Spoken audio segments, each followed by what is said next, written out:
नमस्कार, मैं रचना शर्मा। चढ़ती कला टाइम टीवी देख रहे हैं सभी दर्शकों का स्वागत करती हूं। आप देख रहे हैं हरियाणा के समाचार। समाचारों की शुरुआत से पहले एक नजर आज के मुख्य सुर्खियों पर।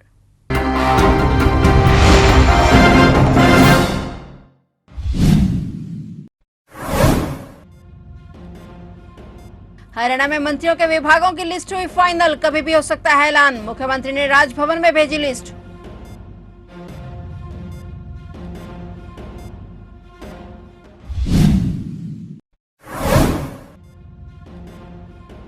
हरियाणा सरकार का फैसला, नगर निकायों से जुड़ी खामियों को किया जाएगा हल। शपथ ग्रहण के साथ ही एक्शन मोड में आए सीएम सैनी।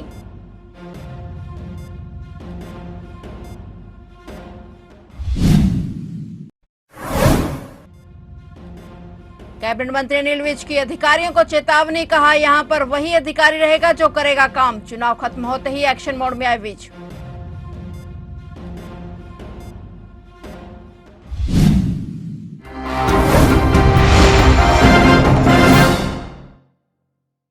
और अब समाचार विस्तार से।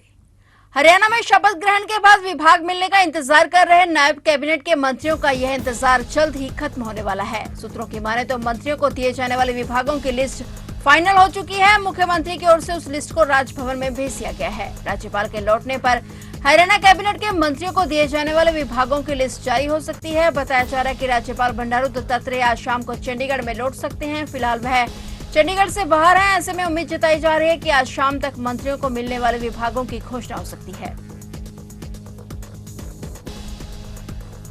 शपथ ग्रहण के साथ ही मुख्यमंत्री नायब सिंह सैनी एक्शन मोड में आ चुके हैं और लगातार प्रदेश के नागरिकों के हित में धुआंधार निर्णय ले रहे हैं। इसी कड़ी में आज चंडीगढ़ स्थित संत कबीर कुटीर में स्थानीय निकाय एवं पंचायती विभाग के अधिकारियों के साथ सीएम ने बैठक की और हरियाणा में चल रहे विभिन्न विकास कार्यों की व्यापक समीक्षा की। इस दौरान सीएम सैनी ने पंचायत विभाग के कार्यों की समीक्षा भी की और पंचायत के रुके हुए विकास कार्यों में तेजी लाने के निर्देश दिए। हरियाणा के नागरिकों के कल्याण को देखते हुए 22 अक्टूबर से नगर निकायों में समाधान शिविर शुरू करने के निर्देश दिए गए हैं, जिसके अंतर्गत सुबह 9 से 11 बजे तक सभी अधिकारी कार्यालय में बैठकर आमजन की समस्याओं को समाधान करेंगे। साथ ही 24 अक्टूबर को सुबह 9 बजे सभी नगर निकाय और नगर निगम आयुक्तों की चंडीगढ़ में बैठक का भी निर्णय लिया गया है। हरियाणा के कैबिनेट मंत्री अनिल विज ने कहा कि हमारी सरकार बन गई है और अब सबसे पहले जो नागरिक अस्पताल में एस्केलेटर लगाया गया है उसका उद्घाटन कल सोमवार को किया जाएगा। वहीं कैबिनेट मंत्री अनिल विज ने फिर से अधिकारियों को चेतावनी देते हुए कहा कि यहां पर वही अधिकारी रहेगा जो काम करेगा। विज आज मीडिया कर्मियों के सवालों का जवाब दे रहे थे, जहां भाजपा कार्यकर्ताओं ने लोगों को लड्डू बांटकर अपनी खुशी जाहिर की। विज ने कहा कि हमने तो चुनाव खत्म होते ही जो भी विकास कार्य चल रहे हैं उसका मुआयना करना शुरू कर दिया है और अधिकारियों को आदेश दिए हैं कि तेज गति से कार्य को पूरा किया जाए। हमने तो जैसे ही चुनाव खत्म हुआ था उसी वक्त जो अम्बाला में विकास कार्य चल रहे हैं उनका मुआयना करना शुरू कर दिया था। अधिकारियों को आदेश दे दिया था कि त्वरित गति से सारे प्रोजेक्टों को कंप्लीट किया जाए। एस्केलेटर बनवा के दिया था। अम्बाला छावनी में पहली बार सड़क क्रॉस करने के लिए अस्पताल में 2,500-3 हज़ार मरीज रोज आते हैं। हर वक्त दुर्घटना का खतरा बना रहता था, तो वो मैंने एस्केलेटर बनवा के दिया था।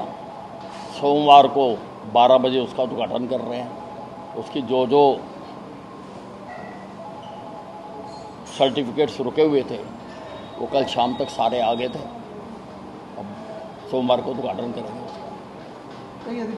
कांग्रेस छोड़ने के 2 दिन बाद हरियाणा के पूर्व मंत्री कैप्टन अजय सिंह यादव अपने फैसले से पीछे हट गए हैं। कैप्टन अजय सिंह यादव ने कहा कि वह जन्मजात कांग्रेसी हैं और आखिरी सांस तक कांग्रेसी बने रहेंगे। अजय सिंह यादव ने सोशल मीडिया प्लेटफॉर्म एक्स पर कहा कि उनके बेटे और पूर्व विधायक चिरंजीव राव ने अतीत को भुलाकर पार्टी के पक्ष में काम करने के लिए उन्हें समझाया है। अजय सिंह यादव ने सोनिया गांधी के पार्टी अध्यक्ष पद से हटने के बाद अपने साथ खराब व्यवहार किए जाने का आरोप लगाते हुए गुरुवार को पार्टी छोड़ दी थी। उन्होंने कांग्रेस कमेटी के अन्य पिछड़ा वर्ग ओबीसी विभाग के अध्यक्ष पद से भी इस्तीफा दे दिया था, लेकिन अब 2 दिन बाद सोशल मीडिया प्लेटफॉर्म एक्स पर अजय सिंह यादव ने कहा कि उन्होंने 38 साल तक कांग्रेस की सेवा की है और पार्टी को अपना सर्वश्रेष्ठ दिया है। उन्होंने कहा कि उनके परिवार का नेहरू गांधी परिवार के साथ 70 साल से अधिक का जुड़ाव रहा है। उन्होंने ये भी कहा कि मेरे प्रति उनके स्नेह को मैं कभी नहीं भूल सकता। मैं जन्म से कांग्रेसी हूँ और अपनी आखिरी सांस तक कांग्रेसी ही रहूंगा।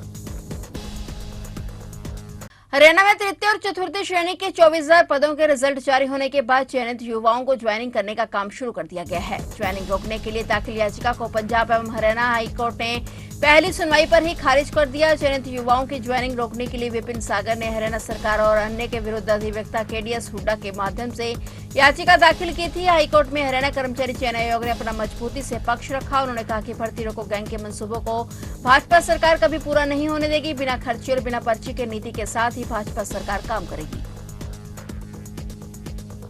हरियाणा में जीटी रोड के साथ करनाल, कुरुक्षेत्र, पानीपत जिलों के अलावा कैथल से लेकर सिरसा तक पराली जलाने के मामले सामने आ रहे हैं। वहीं सरकार के कृषि विभाग के निदेशक ने सभी जिलों के डीसी को पत्र जारी कर आदेश दिए थे कि पराली जलाने वालों पर एफआईआर दर्ज करने के साथ ही उनके खेत रेड एंट्री में दर्ज किए जाएं। और वहीं प्रदेश में किसानों को पराली जलाने से रोकने के लिए सरकार के नए आदेश जारी होते ही अधिकारियों ने सख्ती शुरू कर दी है। पिछले 24 घंटे में पराली जलाने पर 12 किसानों के खिलाफ एफआईआर दर्ज करने के साथ 42 चालान भी किए गए हैं। इतना ही नहीं 336 किसानों की रेड एंट्री की गई है। अब ये किसान अगले 2 सीजन तक मेरी फसल मेरा ब्यौरा पोर्टल के जरिए मंडियों में अपनी फसल नहीं बेच सकेंगे। दूसरी ओर सख्ती के बावजूद पराली जलाना बदस्तूर जारी है और जीटी रोड के साथ करनाल, कुरुक्षेत्र, पानीपत जिलों के अलावा कैथल से लेकर सिरसा तक पराली जलाने के मामले सामने आ रहे हैं। सुप्रीम कोर्ट द्वारा राज्य में पराली प्रबंधन को लेकर सरकार को पहले फटकार लग चुकी है और 23 अक्टूबर की सुनवाई में फिर से मुख्य सचिव को तलब किया गया है।